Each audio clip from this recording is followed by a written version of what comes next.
नमस्कार एंड सत श्री अकाल फ्रेंड्स, मैं हूं doctor Sukhbir Singh, plastic cosmetic surgeon, नई दिल्ली। आज हम बात करेंगे बहुत ही कॉमन टॉपिक पर, हेयर थिनिंग के बारे में। हेयर थिनिंग का मतलब होता है बालों को पतला होना। ये बहुत सारे कारणों से हो सकता है, स्पेशली कोविड एरा में ये चीज बहुत ज्यादा हो गई है। आइए जानते हैं कि हेयर थिनिंग के क्या क्या कारण हो सकते हैं। सबसे पहला तो ये होता है कि फेमिलियर, मतलब आपकी फैमिली में ही ये प्रॉब्लम चल रही है, मतलब आपकी मदर को भी, आपकी सिस्टर या ब्रदर को भी सेम प्रॉब्लम रही है और ये चीज फैमिली में फॉलो हो रही है। तो ये बहुत कॉमन चीज है जो हम देखते हैं, इसलिए हमने कई बार एग्जामिन किया है, जैसे मदर और डॉटर को एग्जामिन किया या मदर और सन को एग्जामिन किया या फादर और सन को किया। तो कई बार देखा गया है कि हेयर थिनिंग बहुत ही कॉमन है और यही आगे एंड्रोजेनेटिक एलोपेशिया मतलब बॉल्डनेस में प्रोग्रेस हो जाती है फर्दर। और बहुत कारण हैं आजकल, जैसे कि डाइट हमारा बहुत ही इंपॉर्टेंट इन्फ्लुएंस करता है हेयर पे। जैसे कि सब जानते हैं कि हेयर एक डेड ऑर्गन है, बट आप विश्वास करिए कि हेयर को भी बहुत न्यूट्रिशन चाहिए होता है एक अच्छी ग्रोथ के लिए।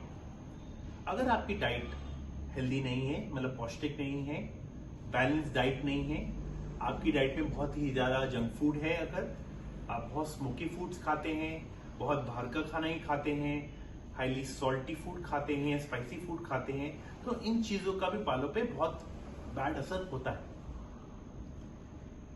एक और इम्पॉर्टेंट चीज जो आजकल हमारे समाज में प्रॉब्लम है सबसे बड़ी, स्मोकिंग की एंड अल्कोहल जो एड ऑन करता है। स्मोकिंग सबसे बड़ी प्रॉब्लम है कि जो निकोटीन होता है वो हमारे एंड वेसल्स में, जो हेयर की वेसल्स हैं, उसमें डिपॉजिट हो जाता है और वो खून का प्रभाव वहां पे रोक देता है। जब वो खून का प्रभाव रोक देता है तो हेयर को न्यूट्रिशन या नरिशमेंट नहीं मिलती, जिसकी वजह से हेयर थिनिंग स्टार्ट हो जाती है। और हेयर थिनिंग एक बात समझ लीजिए, एक विशियस साइकिल है कि मतलब एक बार इनिशिएट हो जाती है तो ये चलती ही रहती है, मतलब प्रोग्रेसिव रहती है काफी। और अल्कोहल एक एडेड इफेक्ट होता है। अल्कोहल का डायरेक्ट इफेक्ट नहीं देखा गया है, बट ये एडेड इफेक्ट होता है स्मोकिंग के साथ। और कई कारण है, जैसे कोई इन्फेक्शन होना, और स्पेशली पोस्ट कोविड, मतलब कोविड एरा में ये देखा गया है कि कोविड से जब बंदा रिकवर हो जाता है तो पोस्ट कोविड हीलिंग फेज में हेयर फॉल इंसी हो जाता है। समझने की बात यह है कि कोई भी इन्फेक्शन या बहुत हाई फीवर जब होता है तो एक कैटाबॉलिक स्टेट प्रमोट हो जाती है बॉडी में। कैटाबॉलिक स्टेट का मतलब होता है कि प्रोटीन ब्रेक डाउन हो जाते हैं। ऑब्वियसली हेयर के लिए भी हमें बहुत अच्छा प्रोटीन चाहिए, बिल्डिंग ब्लॉक्स चाहिए, इसलिए हम जो रिकवरी फेज में होते हैं, कोई भी सर्जरी के बाद या इन्फेक्शन के बाद या फीवर के बाद, हमको कहते हैं थोड़ा हाई प्रोटीन डाइट लीजिए, क्योंकि जो आपके बिल्डिंग ब्लॉक्स हैं वही अगर कमजोर होंगे तो आपके हेयर के रूट्स को भी जो ताकत है वो नहीं मिलेगी और वो थिंड आउट हो जाएंगे, तो मतलब हेयर थिनिंग हो जाएगी। तो ये सारे और भी काफी कारण होते हैं, मतलब ये काफी कॉमन कारण है जिनके बारे में मैंने आपको बताया, जो 90% से ज्यादा लोगों में देखे गए हैं। अगर हम इन कारणों को एड्रेस करेंगे तो हमारा हेयर थिनिंग का जो ट्रीटमेंट है बहुत आसान हो जाएगा।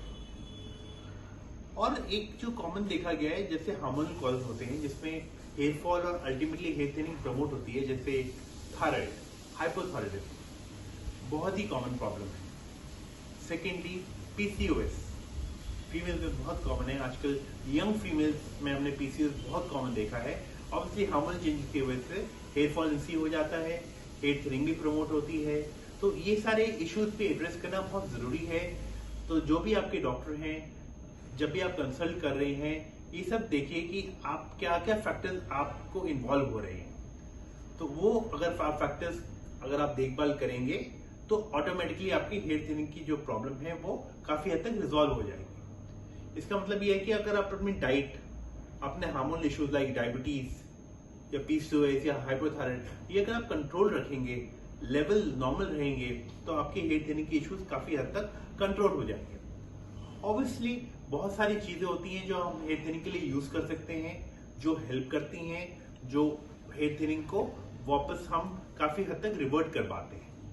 जैसे कि बहुत अच्छे विटामिन हैं आजकल, मिक्सचर ऑफ विटामिन, जिसमें सबसे इंपॉर्टेंट कैल्शियम, मैग्नीशियम, सेलेनियम, ये सब इंपॉर्टेंट विटामिन हैं जो हमें चाहिए होते हैं। हमारे जो हेयर की ग्रोथ के लिए बहुत इंपॉर्टेंट है, नरिशमेंट के लिए बहुत इंपॉर्टेंट है, ये हमें होते हैं। साथ में कुछ FDA अप्रूव ट्रीटमेंट्स हैं जैसे मिनोक्सिल है, फिनेस्ट्राइड है, वो आपके डॉक्टर आपको असेस करके बताएंगे कि आपके बालों के हिसाब से या आपकी हेयर की कंडीशन देखते हुए आपको क्या सूटेबल होता है, वो आपको बताएंगे। और कुछ चीजें होती हैं जैसे कुछ शैम्पूज होते हैं जो ड्राई फ्रीजी हेयर के लिए होते हैं, कुछ नॉर्मल हेयर के लिए होते हैं। अगेन वो आपकी हेयर असेसमेंट पे आपके डॉक्टर आपको समझा पाएंगे, सजेस्ट कर पाएंगे, तो आप वो यूज करेंगे तो काफी अच्छा इफेक्ट आएगा।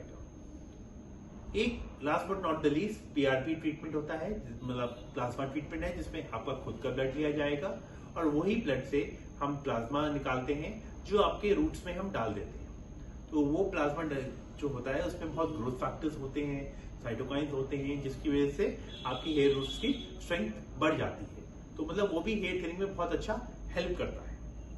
मैं उम्मीद करता हूँ इस वीडियो से आपकी हेयर थिनिंग के बारे में क्या कॉजेज हैं, सिम्टम्स हैं और उसको क्या क्या ट्रीटमेंट ऑप्शंस हमारे पास हैं, आपको समझ अच्छी हुई है आपकी। अगर आपको हमारा वीडियो पसंद आया प्लीज लाइक कीजिएगा, सजेशन दीजिएगा और देखने के लिए बहुत बहुत धन्यवाद। नमस्कार, सत श्री अकाल।